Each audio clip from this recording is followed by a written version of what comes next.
بسم الله الرحمن الرحيم. الحمد لله واحد القهار عسيس القفار مكور الليل على النهار تذكيرة ليل القلوب والأبصار وتبصرة لذوي الباب والاعتبار الذي أيقظ من خلقه من استفاه فزهدا في هذه الدار. وصلى الله على سيدنا محمد وعلى آله وأصحابه أجمعين. اللهم رب جبرائيل وميكائيل وإسرافيل فاطر السماوات والأرض عالم الغيب والشهادة أنت تحكم بين عبادك فيما كانوا فيه يختلفون اهدنا لما اختلف فيه من الحق بإذنك إنك تهدي من تشاء إلى صراط المستقيم. أما بعد أيها الأحبة أيها الإخوة والأخوات ما أنتم حويا وساردي وساعده 2 PM Central أما 8 PM UK time ووقتي أنا قبرتين برنامجي عن كل تلية تلام قادن الشيخ أبو الضلحة وكبحين شري تلاتة ونكسن إلهي سبحانه وتعالى هاي نوافجيه ولا يلحق أكتهين dad aad u tiro badan oo qurbahan jooga in maxaan ku yiraahdaa arrimuhu ay ku cakiran yihiin meel ay u qaadaan ay garanayeen that's why programkan loo sameeyay in walaaluhu waxa gubaya calooshooda ku jira ama ku wareegaya in ay mataqaana culimada la tashadaan deetana lala taliyo waxa weeyaan talada adiga ku gubaysa marka aad soo bandhigtid qof walaalka oo isaga kurba ay hayso ayaa ka faa'iideysanaya oo wuxuu oranayaa alla ilaaha anigana halkaasi baa la iga hayay marka halka waxa laga yaabaa dad aad u tiro badan inay ku bogsoobaan oo halkaasi caafimaad iyo sax wanaagsan Allah subhanahu wa ta'ala uu ku siiyo insha Allah أول شيخ وحي نوغه هرمرين دونا كلمته ونوغه هرمرين شري إن شاء الله تعالى شيخ محمود شيخ حسن أبو الضلحة فليتفضل مشكورا وماجورا. بسم الله الرحمن الرحيم. الحمد لله رب العالمين والصلاة والسلام على أشرف الأنبياء والمرسلين صلى الله عليه وعلى آله وصحابته أجمعين. أما بعد فإن خير الكلام كلام الله وخير الهدي هدي محمد صلى الله عليه وسلم وشر الأمور محدثاتها وكل محدثة بدعة وكل بدعة ضلالة وكل ضلالة في النار. أحبائي في الله عاوة أي تاريخ تهي 18 bishii 11 1435 hijrada nabiga sallallahu alayhi wa sallam waafaqsanna 13 bishii 9 2014 miilaadiga. marka hore waxaan rabaa inaan u tahniyad u diro dadka Allah tabaaraka wa ta'ala rabbi waafajiyay sanadkan inay soo xajiyaan ilaahina waxaan u weydiinayaa inuu xajkooda uu ka dhigo xajun mabruur wa sa'yun mashkuur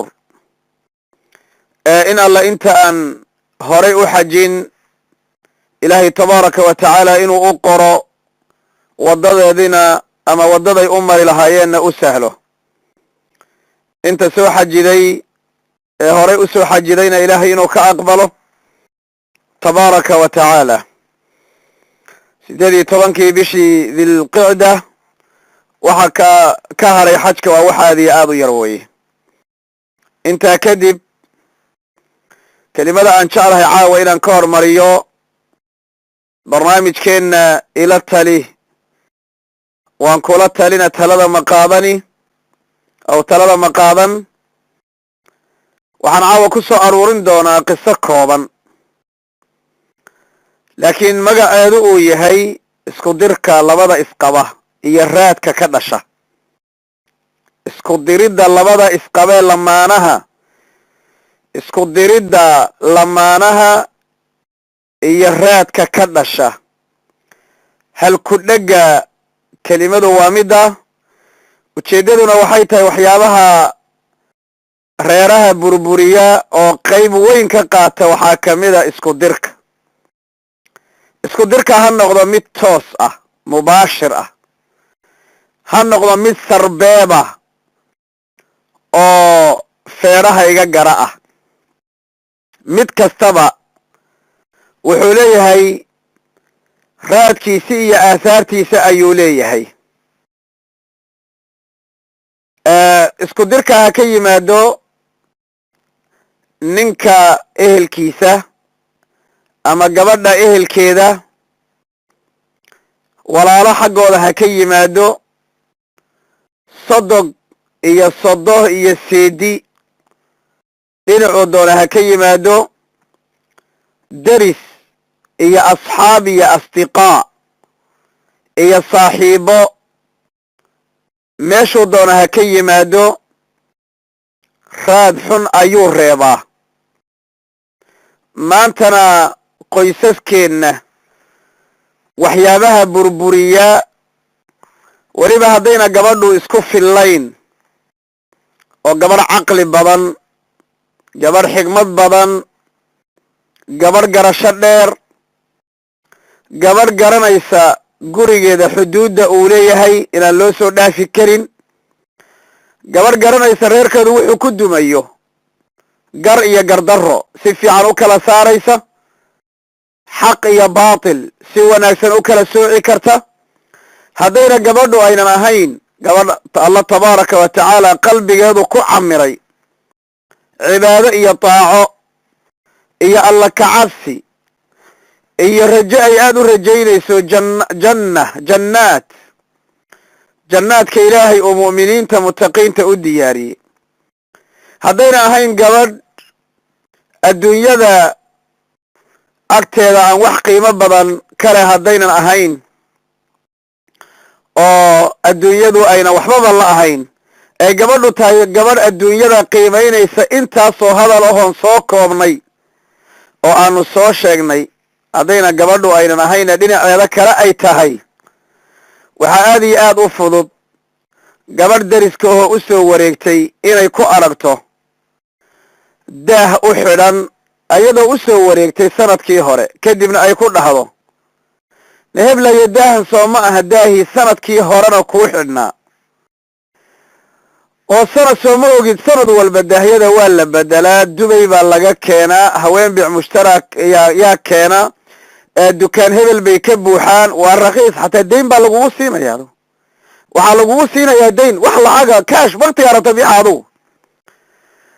intaasi waaba iyadoo mubaashira iyo iyadoo kayru mubaashira miday doontaba ha noqote raad adag bay ku reebtaa oo guryaheenna ay burburisaa.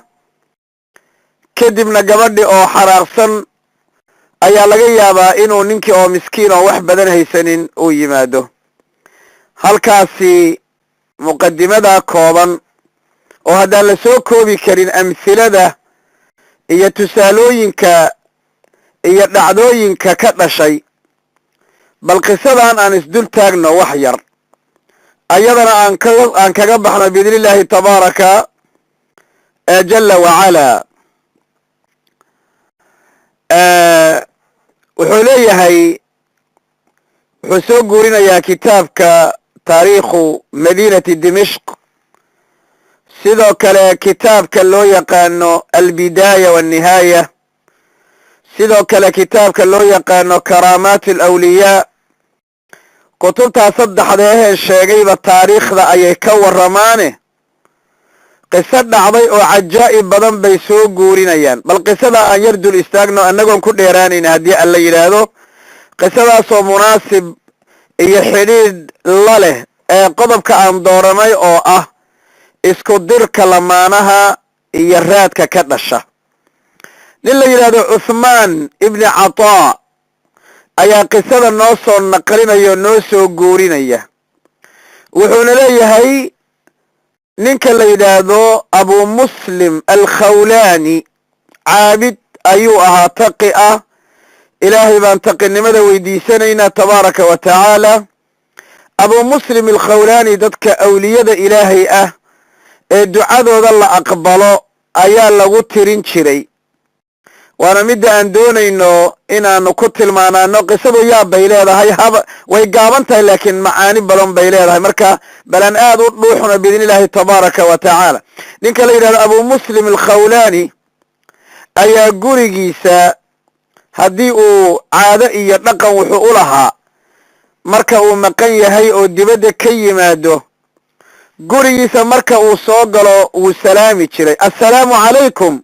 iridda markuu ka soo gelayaba wuxuu dhihi jiray assalaamu calaykum qisada dib baan oogu noqon doonaa macaanida ku jirta markuu guriga dhexdiisa soo marayana allahu akbar buu dhihi jiray. shicaar saasay ahayd. markaasaa haweenayda oo gudaha ku jirta xaaskiisa ama jiifka ama fadhiga ama jikada ama waxay dhihi jirtay allahu akbar. shicaar saasaa u ahaan jirtay. asagoo noocaas ah oo marka uu guriga soo gaadho oo uu salaamo oo haddana uu takbiirsado oo haweenayduna ay allahu akbar ay dhahdo, kadib uu dharka iska dhigi jirayoo wixii ilaahay u qorayna markaa gabadha u keeni jirtay oo markaa uu cuni jiray. haddaba arrintu ayada oo noocaasa ee dhaqan iyo da'bina ay saa u tahay, guri wanaagsan oo saciid ahoo alla ku xidhan tabaaraka wa tacaala oo ilaahay nabadgeliyadiisana ku nool, weynaynta rabbina ku nool tabaaraka wa tacaala, labadii qof ee isqabtayna ay iswaafaqsan yihiin oo xataa kelimada ay ku dhawaaqayaan iyo shicaarka iyo waxa calaamad u ah ay isku waafaqsan yihiin oo assalaamu calaykum iyo allahu akbar ay tahay, ayuu abu muslim alkhawlaani habeenada ka mid ah ama maalin maalmaha ka mida waqtiyadu imaan jiray ayuu yimid. kadibna wuxuu sameeyey shicaarkii buu la yimid assalaamu calaykum. kadibna guriga markuu soo galay ayuu sidaa caadada u ahayd wuxuu yidhi allahu akbar. laakiin xaaladan ama markani way ka duwan tahay. xaaskii way aamustay, wax jawaab ana ma ayna bixinin, waana gabadhii allahu akbar dhihi jirtay. mar alla markii uu gurigii soo galay ayaa wuxuu arkay gurigii oo ay faynuus ka dhex daaran tahay nal, haweenaydiina xaaskiisii baan ka wadaaye ay siraajka ama iftiinkan ay ag fadhido, ayadoo gacantana ul yar ku haysato oo dhulka saa ugu gugujinaysa. soomaalidu way taqaanaa, odayadu markay sheekaysanayaan waa kuwa ulaha mataqaanaa dhulka ku xariiqee saa ugu guji, haye bal iska waran maxaa la yidhi daruurtii halka ahayd xaggee ku da'day, waa kuwa isdhihi jiray ee baadiyaha marka la joogay. markaasuu wuxuu ku yidhi maxaa kugu dhacay heblaayoy, ma dhib baa jira? markii ay hadashay waxay tidhi annaasu kulluhum bikhayr wa anta abu muslim tacni faqiir. waxay tidhi dadku intooda badan ama kulligoodba inta badan unbay ka wadaaye haddee dhaqaalay haystaan, laakiin adigu faqiir baa tahay. yani waxay rabtaa inay dhahdo haddee anagu nolosha iyadu waa khatar wey. islaam baa usoo dabamartay guriga usoo dabamartay sheekha asagoo maqan. markaase waxay ku tiri maad u tegtid ninka la yidhaahdo mucaawiya, saxaabiga mucaawiya oo muslimiinta madax u ahaa, oo aad nooga soo qaadid khadam ama dad noo shaqeeyo jaariyad iyo wax lamida, maad nooga soo qaadid xoolasa maad nooga soo qaadid. muxuu sameeyey abu muslim alkhawlaani raximahu llah, xaaskiisii qiimaha badnayd ee qanaacada badnayd ee u dhaqmaysay ee shicaarkoodu allahu akbar iyo assalaamu calaykum ahaydee uu saa ilaahay ku barwaaqeeyey, haweenay baa u soo dabamartay. allahu akbarti meesha way ka baxday, sida iyadoo oo geeri ku dhacday bay faynuus ag fadhiisatay. jawaabteeduna waxay noqotay dadku dhaqaalay haystaane adiguna sidan baa tahay. abu muslim alkhawlaani ma uusan qayliyin, mana uusan buuqin, gabadhina dhagaha kama raacina wuxuu yidhi allaahuma man afsada calaya ahlii fa acima basarah. ilaahayow isqofka xaaskaygii iyo reerkaygii ii soo dabamaray oo dhibkan iyo noloshan khadhaar igu beeray, ilaahayow qofkaa indhaha tir buu yidhi, zam ilaahayow ka sii. inta markuu intaa ku ducaystay, qisadaas cusmaan binu cataa wuu sii wadayo wuxuu yidhi bayna qawsayn, wuxuu yidhi haweenay baa u timid gabadhan, waxayna ku tidhi mad abu muslim alkhawlaani markuu imaado maad kuleetiga ku dhegtidoo aad dhahdid Mucaawiya la hadal si uu shaqaale iyo xoolaba iskuu siiyo. haweenaydii noocaa ahayd ee isku dirtay reerkan ee u soo dabamartay sheekhan awliyada ilaahay reerkiisii ayada oo dad la fadhida oo ay faynuusi u daaran tahay ayaa indhihii zam dheheen. ducadii cala tuul buu ilaahay u aqbalay. mar alle markay indhihii madoobaadeen ayay waxay tidhi war faynuusi miyaa dantay? markaasaa la yidhi maya, maxaa kugu dhacay? way daaran tahaye. markaasay tidhi inna lilah dahaba basarii. inna lilah, wallahi indhahaygii waa tageen. isla markiiba waxay soo qaabishay abu muslim alkhawlaani. ina dembigay gashay bay garanaysaaye. markaasay xaalkeedii bay u sheegatay, dembigeedii bay qiratay, inay reerkay isku dirtay bay u sheegtay. markaasuu marka uu aad ooga naxay kadib ayuu in badan ilaahay u baryey, ilaahay inuu gabadhaa indhaheedii u soo celiyo. wuxuu yidhi waan ku saamaxay, ilaahayna waan kuu weydiinayaa inuu indhahayo kuu soo celiyo. wadaca allaha tawiilan faradda ilayha basaraha. ilaahay wuu u soo celiyey indhaheedii tabaaraka wa tacaala. haweenaydiina waxay ku soo laabatay sidii hore. walaalayaal, qisadan oo dee muxaadarada ayada keligeeda duruus iyo waxaa ku jirta cibar ay ugu jirto dadka u kala dabqaadaya, ama qaraabo ha noqdeen, ama deris ha noqdeen, ama asxaab ha noqdeen, ama warku ha noqdo war toos ah, ama ha noqdo war dadbane. waxaa u taalla qisadan ayada ah hadduusan ilaahay tabaaraka wa tacaala indhaha si dhaba u tirinna qalbiga indhaha ayaa la tirayaa. maxaa yeelay indhuhu waa labo, kuwana waa kuwa muuqda, kuwana waa kuwa qalbiga. walaakin tacma alquluubu alatii fi suduur. midda ugu adag ee ugu khatarsan ee qofku hadduu beelo ay khatarta tahayna waa qalbiga, waa indhaha qalbiga, siduu ilaahay noo sheegaya tabaaraka jalla wacalaa. laakiin waxaan leenahay labada qof waa inay ku dadaalaan marka koowaadba inay dad awliye ilaahay ah oo alla ku xidhan ay noqdaan, si cidda u soo dabamarta gurigooda ay calaamad ooga soo bixi karto. sidii abu muslim alkhawlaani qisada waxaa ku sugani gabadhu siday baariyadda u ahayd ama raalliyada u ahayd ayaa qisada laga arkayaa. sidoo kale qisada waxaa ku sugan reerka isqaba inay shicaar iyo wax laysku og yahay ay samaysaan oo salaan iyo takbiir, waxa weeyaan waa guri aad iyo aad u wanaagsan wey.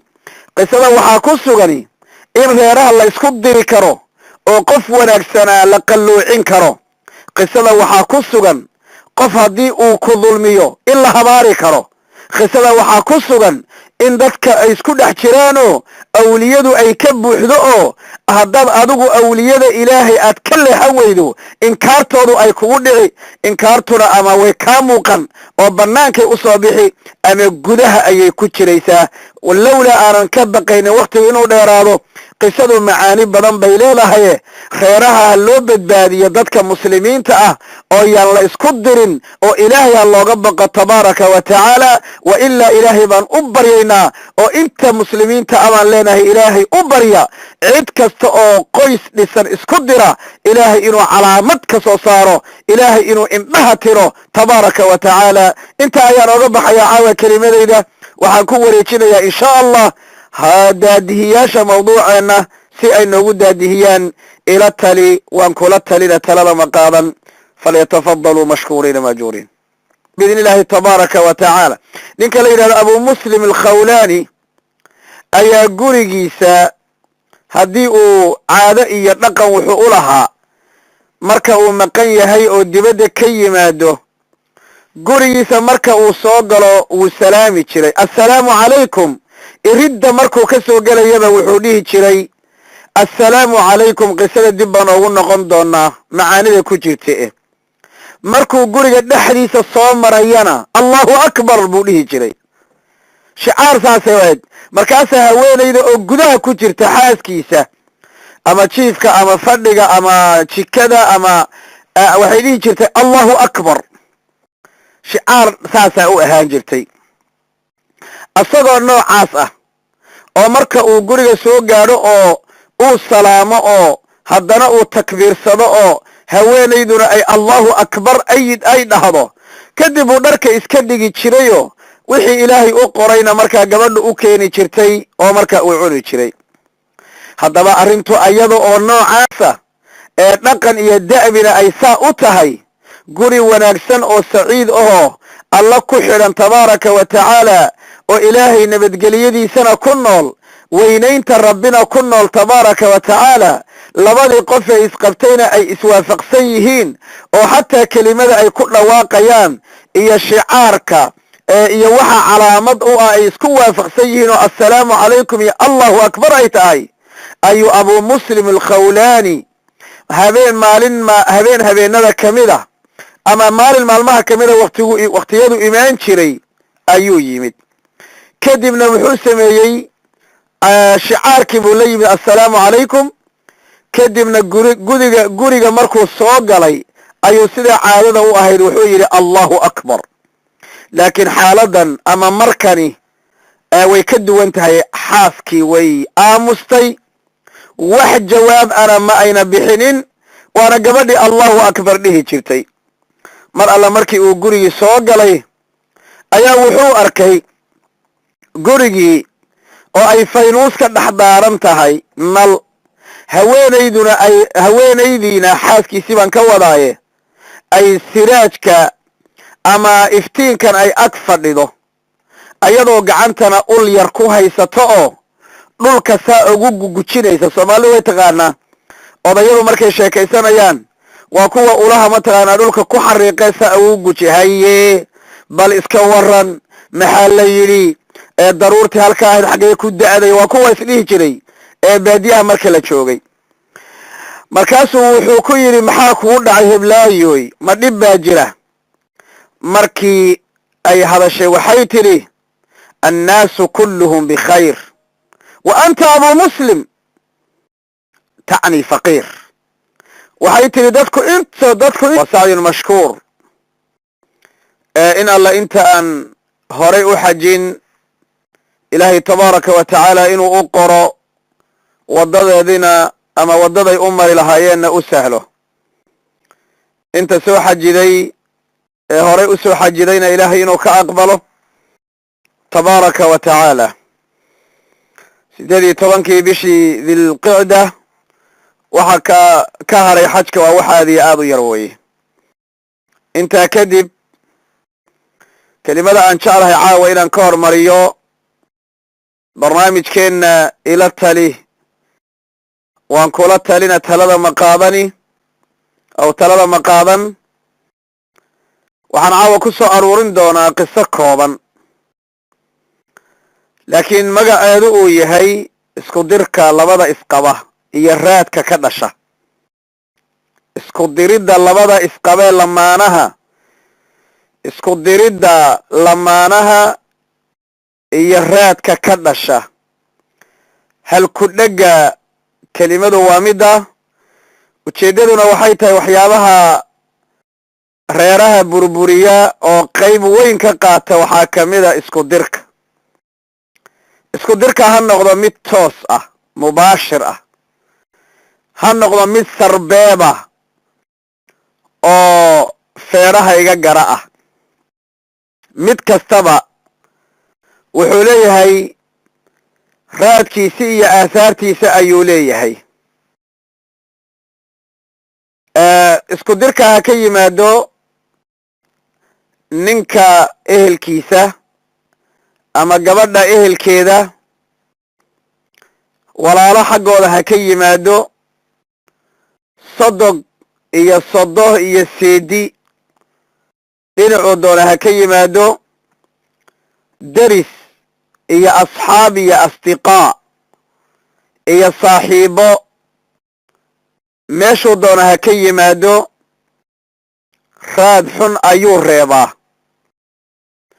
maantana qoysaskeenna waxyaabaha burburiya weliba haddayna gabadhu isku fillayn oo gabadh caqli badan, gabadh xigmad badan, gabadh garasho dheer, gabadh garanaysa gurigeeda xuduudda uu leeyahay inaan loo soo dhaafi karin, gabadh garanaysa reerkeedu wuxuu ku dumayo gar iyo gardarro si fiican u kala saaraysa, xaq iyo baatil si wanaagsan u kala sooci karta.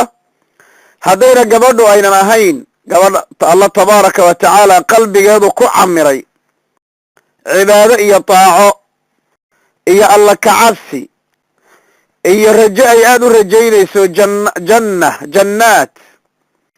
jannaadka ilaahay oo mu'miniinta mutaqiinta u diyaariyey, haddayna ahayn gabadh adduunyada agteeda aan wax qiimo badan kale haddaynan ahayn oo adduunyadu ayna waxbaba la ahayn, ay gabadhu tahay gabadh adduunyada qiimaynaysa intaasoo hadal ahoon soo koobnay oo aanu soo sheegnay, haddayna gabadhu aynan ahayna dhinaceeda kale ay tahay, waxaa aad iyo aad u fudud gabadh deriska oo u soo wareegtay inay ku aragto daah u xidhan ayadoo u soo wareegtay sanadkii hore, kadibna ay ku dhahdo neheblayo daahan soo ma aha daahii sanadkii horena kuu xidhnaa,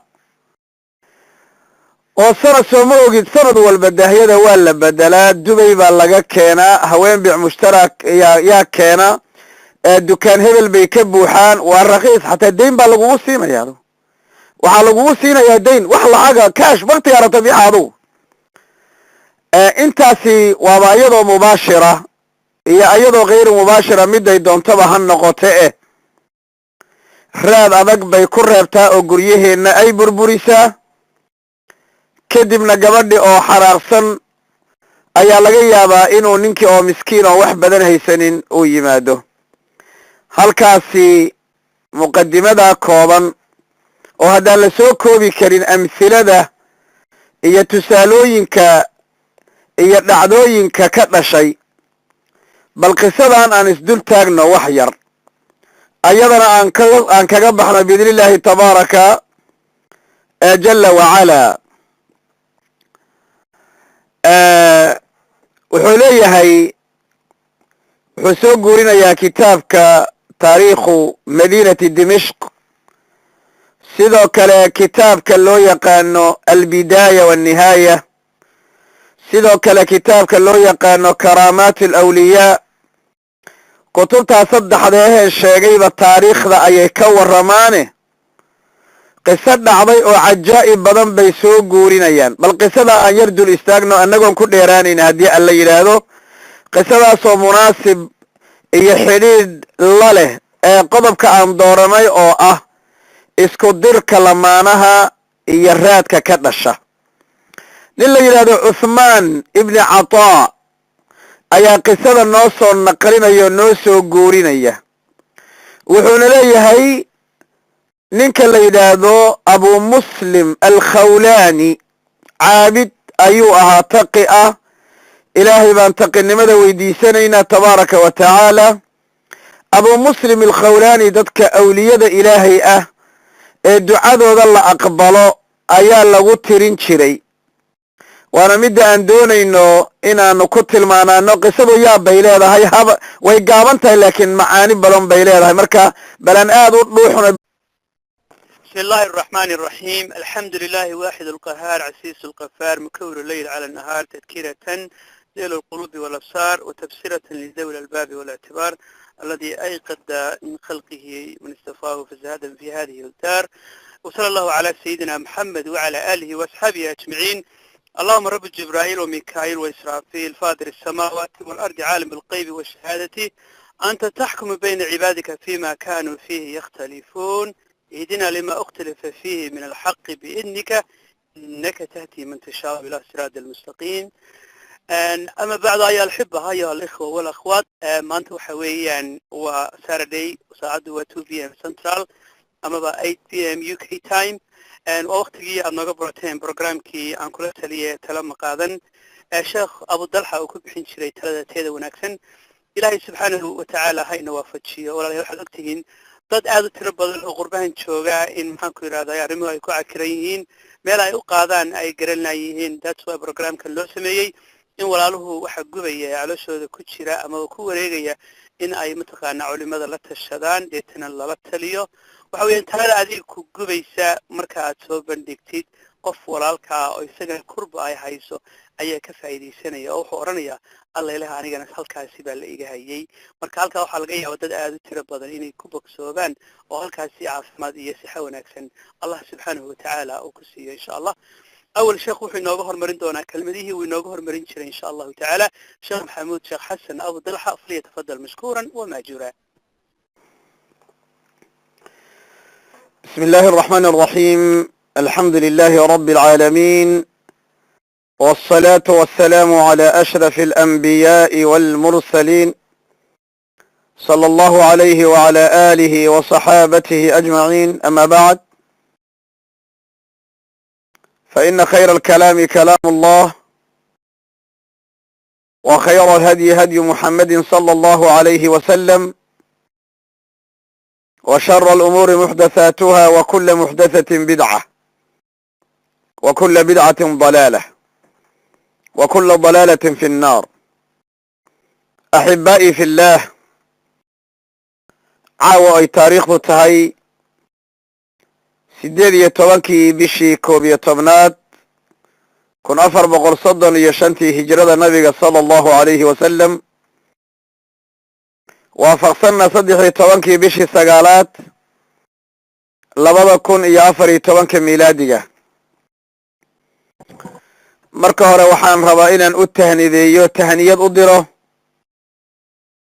dadka allah tabaaraka wa tacaala uu rabbi waafajiyey sanadkan inay soo xajiyaan ilaahayna waxaan u weydiinayaa inuu xajkooda uu ka dhigo xajun mabruur intooda badan ama kulligoodba inta badan unbay ka wadaaye haddee dhaqaalay haystaan laakiin adigu faqiir baa tahay yani waxay rabtaa inay dhahdo haddee anagu nolosha iyadu waa khatar wey islaam baa usoo dabamartay guriga usoo dabamartay sheekha asagoo maqan markaase waxay ku tiri maad u tegtid ninka la yidhaahdo mucaawiya saxaabiga mucaawiya oo muslimiinta madax u ahaa oo aad nooga soo qaadid khadam ama dad noo shaqeeyo jaariyad iyo wax lamid a maad nooga soo qaadid xoolase maad nooga soo qaadid muxuu sameeyey abu muslim alkhawlaani raximahu allah xaaskiisii qiimaha badnayd ee qanaacada badnayd ee u dhaqmaysay ee shicaarkoodu allahu akbar iyo assalaamu calaykum ahaydee uu saa ilaahay ku barwaaqeeyey haweenay baa u soo dabamartay allahu akbarti meesha way ka baxday sidii iyadoo oo geeri ku dhacday bay faynuus ag fadhiisatay jawaabteeduna waxay noqotay dadku dhaqaalay haystaane adiguna sidan baa tahay abu muslim alkhawlaani ma uusan qayliyin mana uusan buuqin gabadhina dhagaha kama raacina wuxuu yidhi allaahuma man afsada calaya ahlii fa acima basara ilaahayow isqofka xaaskaygii iyo reerkaygii ii soo dabamaray oo dhibkan iyo noloshan khadhaar igu beeray ilaahayow qofkaa indhaha tir buu yidhi zam ilaahayow ka sii inta markuu intaa ku ducaystay qisadaas cusmaan binu cataa wuu sii wadayoo wuxuu yidhi bayna qawsayn wuxuu yidhi haweenay baa u timid gabadhan waxayna ku tidhi maad abu muslim alkhawlaani markuu imaado maad kuleetiga ku dhegtidoo aad dhahdid mucaawiya la hadal si uu shaqaale iyo xoolaba iskuu siiyo haweenaydii noocaa ahayd ee isku dirtay reerkan ee u soo dabamartay sheekhan awliyada ilaahay reerkiisii ayada oo dad la fadhida oo ay faynuusi u daaran tahay ayaa indhihii zam dheheen ducadii cala tuul buu ilaahay u aqbalay mar alle markay indhihii madoobaadeen